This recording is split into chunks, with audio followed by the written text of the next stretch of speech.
BJP Ettumanoor മണ്ഡലം കമ്മിറ്റിയുടെ നേതൃത്വത്തിൽ മകരവിളക്ക് ദിനത്തിൽ ഏറ്റുമാനൂർ പടിഞ്ഞാറേ ഗോപുരനടയിൽ ദീപം തെളിച്ചു.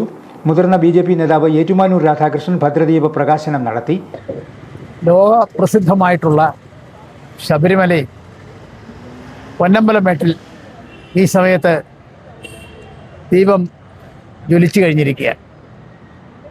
എന്നാൽ ഇന്ന് നമ്മുടെ പ്രസ്ഥാനം ഭാരതീയ ജനതാ പാർട്ടി സാധാരണ നമ്മളെല്ലാ വേദികളിലും എല്ലാ വർഷവും ചെയ്യുന്നതാണ് എങ്കിൽ പോലും ഇന്ന് പാർട്ടി ഒരു പരിപാടി എന്ന നിലയിൽ ഏറ്റെടുത്തുകൊണ്ട് വിശ്വാസ സംരക്ഷണം, ഈ ഇടതുപക്ഷ സർക്കാരിൻ്റെ വിശ്വാസികളോട് കാണിക്കുന്ന, അത് ഹിന്ദു മതവിശ്വാസികൾ മാത്രമല്ല എല്ലാ വിശ്വാസികളോടും കാണിക്കുന്ന അവഗണനയും അവഹേളനവും അത് ജനമധ്യത്തിൽ തുറന്നു കാണിക്കുന്നുള്ള ഒരു അവസരമാക്കിക്കൊണ്ട് ഇന്ന് പാർട്ടി ഏറ്റെടുത്തുകൊണ്ട് എല്ലാ സ്ഥലങ്ങളിലും, എല്ലാ ക്ഷേത്രങ്ങളിലും, പൊതുസ്ഥലങ്ങളിലും, അതുപോലുള്ള വീടുകളിലും എല്ലാം, മിക്കവാറും എല്ലാ BJP സംഘ കുടുംബങ്ങളിലെല്ലാം ഈ സമയത്ത് ഇപ്പോൾ ദീപം തെളിയിച്ചുകൊണ്ടിരിക്കുകയാണ്.